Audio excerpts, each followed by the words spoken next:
another Expanding on Expansive weekly tips and teachings. I'm Anna Gapman, and wherever you're watching this is coming to you from the Expansive with Anna Gapman Instagram channel. So let's dive into today's topic, which is your consciousness. And expanding your consciousness is an act of self-care. So expanding your consciousness is an act of self-care, and I'm going to explain why. And so I post on Wednesdays, I post always a focus that has to do with the expansive method, where I teach people how to expand into a larger reality, a spiritual reality, a larger material reality as well. And so I want to address the 4 posts that I did in November. Each week I spoke about, I think, the first one in a different video, but I want to address them all as a theme. And so expanding your consciousness means that you're in a more spacious place.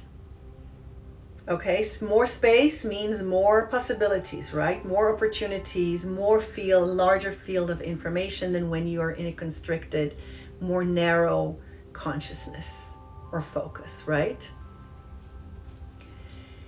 Now, when you do that,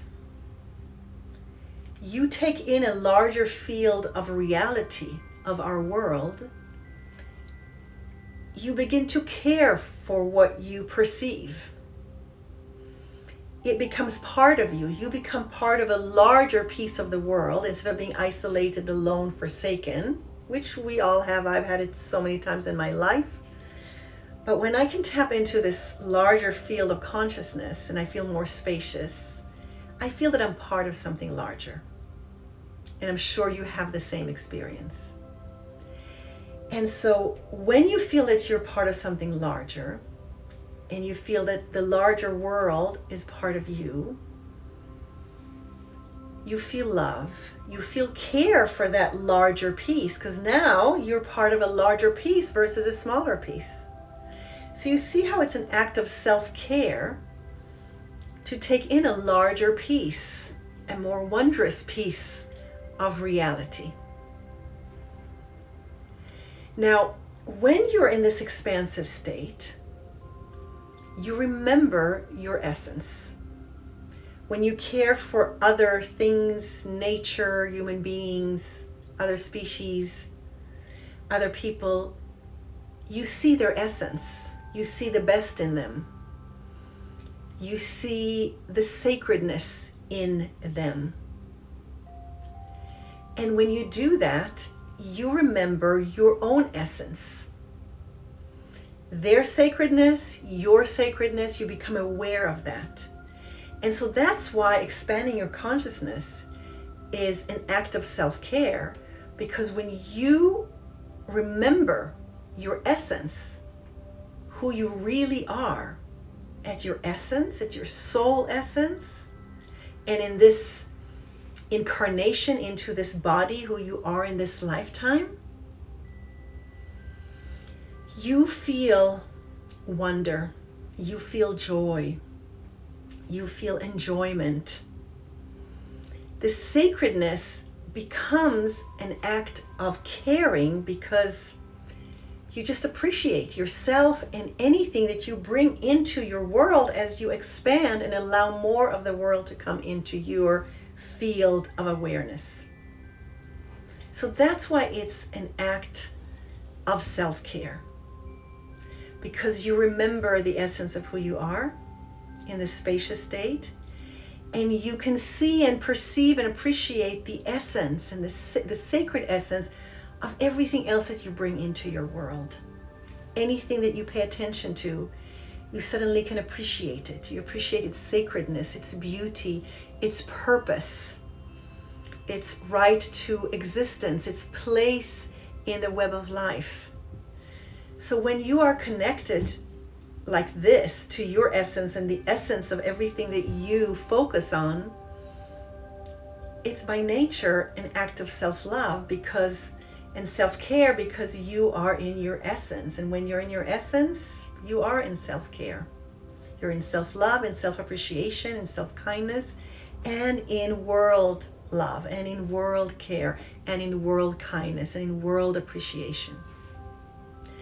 So the 4 posts I posted this month, so November I dedicated as a month of self-care. As we were going into the holidays and with everything going on in the world, I wanted you to pay attention from the beginning of November, before the holidays and Black Friday starting and the madness starting, for you to practice self-care. And so many of the posts in November have all been about self-care. So let's go to the first post earlier in November, where I posted on a Wednesday, when we expand our consciousness, we discover new possibilities and creative solutions to our current problems. So I've explained it, I know, in other videos, but I'll just repeat it briefly again here. When you have a larger field of perception, you tap into a larger field of information, and therefore a larger field of creative solutions to any problem that you're dealing with. Personal, but also global. Now, the answers to all our problems, individually and collectively, are in what Deepak Chopra calls the field of pure potentiality. That's how we've created civilization, right? Ideas, that field that we go to of imagination, of dreaming, of visioning, and then bringing it down to the material physical world. That's how we've created civilization, from whatever grows above the earth and whatever is within the earth. Think about it. That's quite incredible. We don't think today, when we hold our smartphone, what's the connection to that and the earth? So many degrees of separation. Humanity has evolved so much. But it all comes from above the earth or below the earth, everything that we have created here. And so we can solve any problem if we just expand our consciousness, tap into a larger field of possibilities, a greater spaciousness. Then we can solve collective problems, because we will see the sacredness of the problem and the people involved or the issues involved, and we will want a solution that is good for everyone and that keeps in mind the sacredness of life and creating wholeness in life. And the same for you and your problems. Rather than trying to solve it from a narrow mindset, an expansive mindset, you will tap into creative solutions to any of your problems. The next post I posted the second week in November said, when we expand our consciousness, we become aware of the beauty and wonder of our daily existence. And so, as I shared, the minute you see the sacredness of something, you appreciate someone else or something in nature, you perceive its beauty. The reason it touches you, you see the beauty or the love or the care or the preciousness. And so when you expand your consciousness and you feel more spacious, you feel that you're part of a larger piece of the world rather than just you yourself, isolated and alone, everybody else out there somewhere else, maybe in some club together that you're not part of, but separated. You begin to see the beauty in yourself, in your life, in the timelines of things, in the alignment of things. And beauty amplifies your connection to the larger wonder of the world. So you perceive beauty and wonder in your daily existence when you have a spacious perspective. And when you open your heart and are more expansive in your heart, in your body, in your emotions, in your thoughts. The third Wednesday I posted, when we expand our consciousness, we are compelled to become a force for good in the world. So the same thing. When we care for something, we want to be good to that something. We want to do good for that something, that project or that person or that animal or whatever it is. And so when we expand and bring the world, a larger piece of the world, into our heart and into our being and our conscious awareness, then we want to be a force for good for this larger chunk of the world that we are now aware of and we care for. And so that's how we become a force for good in the world. And so finally, today, the post said, when we expand our consciousness, we begin to care deeply for others, human and nature. Same thing. We expand our consciousness, we bring into our consciousness something that was not in our awareness before. Suddenly it's part of who we are, and when we feel it's part of our tribe, we care for it more.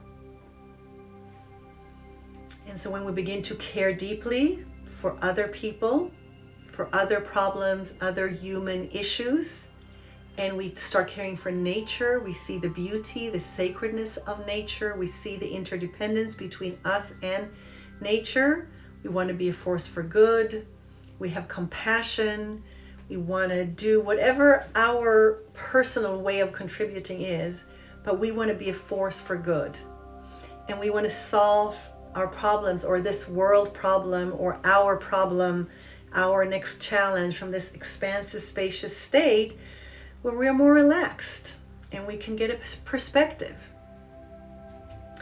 So these are the 4 posts that I posted this month of self-care on Wednesdays, and they all have to do with being expansive and how it serves you and how it becomes an act of self-care. And the minute you see yourself as part of a larger world, your self-care is the care of this larger world. So it's a care for the world and a care for yourself. And when you're in an expansive state, you remember the essence of who you are. And when you have a direct connection to the life force flowing through you, and you know who you are at your essence, at your core, at your soul core, you feel so connected that is an act of self-care in itself, because you're in full direct connection to the life force, to the flow of worlds. You know, that the force that creates world is flowing through you. And you feel in self-care because you feel good. You feel part of something bigger, and you've embraced a larger piece of the world with you. I send you lots of blessings for the rest of the day, for the rest of the week and the weekend. Practice self-care and grow the scope of who you include in your world, so that your care is for your entire world rather than just a small part of it. I'll see you next week again with another Expanding on Expansive weekly tips and teachings. You can leave a message, a comment beneath, and I'll engage with you. Blessings of expansiveness till we meet again. Bye.